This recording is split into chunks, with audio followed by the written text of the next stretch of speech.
सब के सब डरपोक हो। मेरा किसी ने भी साथ नहीं दिया, तुम लोग बस देखते रहे और वो जालिम चील मेरी बिटिया लाडो को उठाकर ले गई। किसी ने मेरी मदद नहीं की। आज ये बुरा समय मुझ पर आया है, कल किसी और पर भी आ सकता है। तुम लोग कान खोल कर सुन लो, मैं जा रही हूँ, मैं पहाड़ों की तरफ जा रही हूँ। मेरा दिल कहता है मेरी बिटिया लाडो जिंदा है, मैं अपनी बिटिया की तलाश करूँगी। हाय हाय, क्या हो गया है टुनटुनी चिड़िया को? कैसी बातें कर रही है, एकदम बावली जैसी। अरे टुनटुनी, क्या कभी भी ऐसा हुआ है कि किसी पक्षी के बच्चे को चील उठाकर ले गया हो और वो वापस जिंदा आ जाए? मैं इतनी जल्दी हार नहीं मान सकती, मैं जाऊंगी, मैं अपनी बिटिया को ढूंढने जाऊंगी। हाय हाय, बेचारी टुनटुनी चिड़िया के दिल पर बहुत गहरा असर हुआ है, बहुत बड़ा सदमा है ना, इसी वजह से बेचारी टुनटुनी की सूझबूझ गायब हो गई है। हाँ हाँ हरियाली बहन, अब हम कर भी क्या सकते हैं? टुनटुनी को रोक भी तो नहीं सकते, वो अपनी जिद पर अड़ी हुई है और टुनटुनी जो एक बार ठान लेती है वो करके ही दिखाती है। बेहतर यही होगा कि हमें उसे नहीं रोकना चाहिए। बेचारी टुनटुनी चिड़िया की बिटिया लाडो चिड़िया को चील उठाकर ले गई थी और टुनटुनी चिड़िया ये बात मानने को तैयार नहीं थी कि उसकी बिटिया को चील ने खा लिया है। न जाने क्यों उसका दिल कह रहा था कि अभी उसकी बिटिया लाडो चिड़िया जिंदा है और ऐसा सोचकर वो वहाँ से अपनी बिटिया की तलाश में उड़ती है। ऐसे ही टुनटुनी चिड़िया उड़ते उड़ते काफी दूर निकल जाती है। ऐसे सफर करते करते जब टुनटुनी चिड़िया थक जाती है तो वो एक पेड़ की डाल पर बैठ जाती है और वहाँ से चांद को देखने लगती है। चिड़िया बहन कहाँ से आई हो? लगता है कि आप किसी दूर के जंगल से आई हो, तभी तो यहाँ इस पेड़ पर आकर बेआसरा बैठी हुई हो।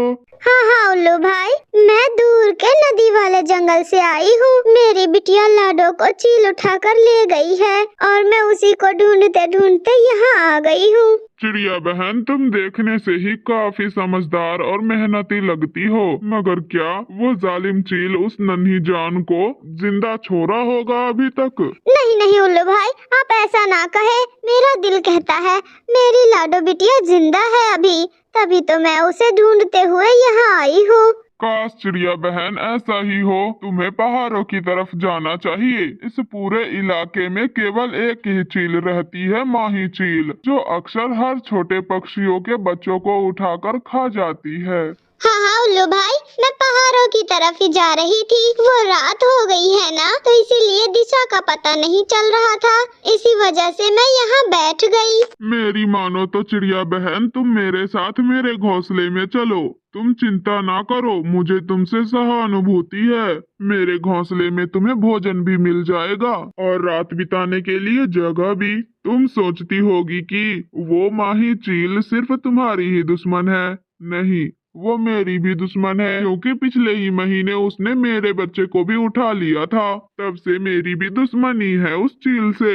ऐसा कहते हुए वो उल्लू टुनटुनी चिड़िया को अपने घोंसले में ले जाता है। पत्नी जी, इस टुनटुनी चिड़िया का बच्चा भी वही पहाड़ों वाली चील उठा कर ले गई है। बेचारी चिड़िया बहुत दुखी है, इसीलिए मैं इसे अपने साथ ले आया। ये तो आपने बहुत अच्छा काम किया है। मैं आपका दुख खूब समझ सकती हूँ, क्योंकि ये दुख हमने भी सहा है।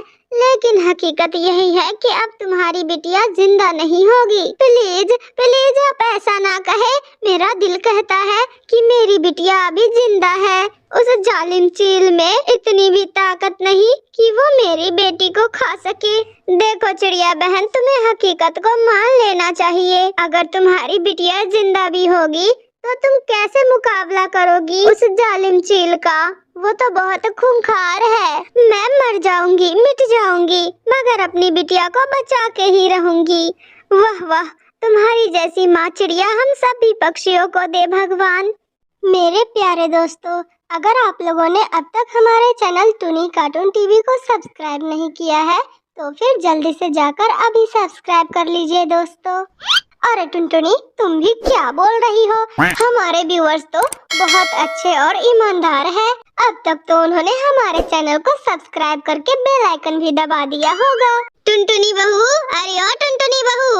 हाँ हाँ आई अम्मा जी। अरे आई अम्मा जी की बच्ची कान में रुई ठूस कर बैठी थी, तू तब से क्या? जी, मैं वो। अरे क्या मैं वो? गाने सुन रही थी ना तू? नहीं अम्मा जी, मैं तो चाय बना रही थी। चाय बना रही थी? मगर किसके लिए? किसने कहा तुझसे चाय बनाने के लिए? अरे अम्मा जी, सुबह सुबह का समय है तो नाश्ते में चाय ही तो बनाया जाता है ना। अच्छा, तो अब तू मुझे सिखाएगी कि क्या बनाया जाता है क्या नहीं? मुझे आज जूस पीना था। अरे मुझे ही क्या, सबको जूस पीना था, है ना बेटा बंटी? अरे हाँ टुनटुनी, तुम्हें बनाने से पहले हम सबसे पूछ लेना चाहिए था ना कि कहीं तुम अपने आप को ज्यादा मालकिन तो नहीं समझने लगी। मगर बंटी जी, आज तक तो चाय ही बनती आ रही है, जूस तो कभी बना ही नहीं। अरे भाभी, वो इसलिए कि आज तक आपने कभी जूस बनाने की सहमति ही नहीं ली। हाँ, बिल्कुल सही बात कहा लाडो बिटिया ने। जैसे आज तक ये एक भी अंडे नहीं दे पाई। 2 साल हो गए पूरे शादी को। अरे लेकिन मैं। देखो टुनटुनी, यहाँ खड़ी होकर बातें बनाने से अच्छा है कि जाकर जूस बना कर ले आओ सबके लिए। अरे बंटी बेटे, इसके तो जुबान इतनी लंबी है कि चले ही जा रही है, चले ही जा रही है। टुनटुनी चिड़िया के ससुराल वाले रोज इसी तरह से उसे परेशान किया करते थे। उसकी सास बबली कबूतरी तो उसे ताना दिया ही करती थी, लेकिन उसका पति बंटी कबूतर और उसकी ननद लाडो चिड़िया भी कम नहीं थे। और ये सब इसलिए क्योंकि दहेज में टुनटुनी चिड़िया कुछ लेकर नहीं आई थी और शादी के 2 साल हो गए थे और उसका अभी तक कोई अंडा भी नहीं था। फिलहाल तो टुनटुनी चिड़िया अपनी सास के कहने पर रसोई में जाती है और उन सभी के लिए जूस बनाकर ले आती है। लीजिए अम्मा जी, ये जूस। अब तो इस जूस को भी पीकर चेक करना होगा कि ये जूस मीठा भी है या बस रंग मिलाकर ले आई है इसमें बहू। हाँ माँ, तो बिल्कुल सही कह रही है। भाभी के हाथ का तो जहर भी फीका ही लगेगा। वैसे माँ, इतना बुरा भी नहीं है लेकिन इतना अच्छा भी तो नहीं है। वैसे बहू, एक बात पूछूं तुझसे, तू अपने शादी में क्या क्या लेकर आई थी, बता जरा। अरे माँ, तुम्हें याद नहीं है क्या? भाभी वो सड़ा गला सा अलमारी लेकर आई थी जिसे खोलने से ही डर लगने लगता है। हाँ बिटिया, और वो जला हुआ मिक्सचर, जैसे हमारी किस्मत जली हुई है वैसे ही। और हाँ माँ, अभी तक इसने तो अंडे भी नहीं दिए हैं। पूरे जंगल में हमारा बेइज्जती ही होता है। अरे आप लोग ऐसा क्यों कर रहे हैं हमारे साथ? आप लोगों को तो मेरी माँ ने पहले ही बता दिया था कि हम दहेज नहीं दे सकते और अगर मैं अंडे नहीं दे पा रही तो इसमें सिर्फ मेरा ही दोष थोड़ी है। अरे ये तूने कैसी बात कर दी सबके सामने?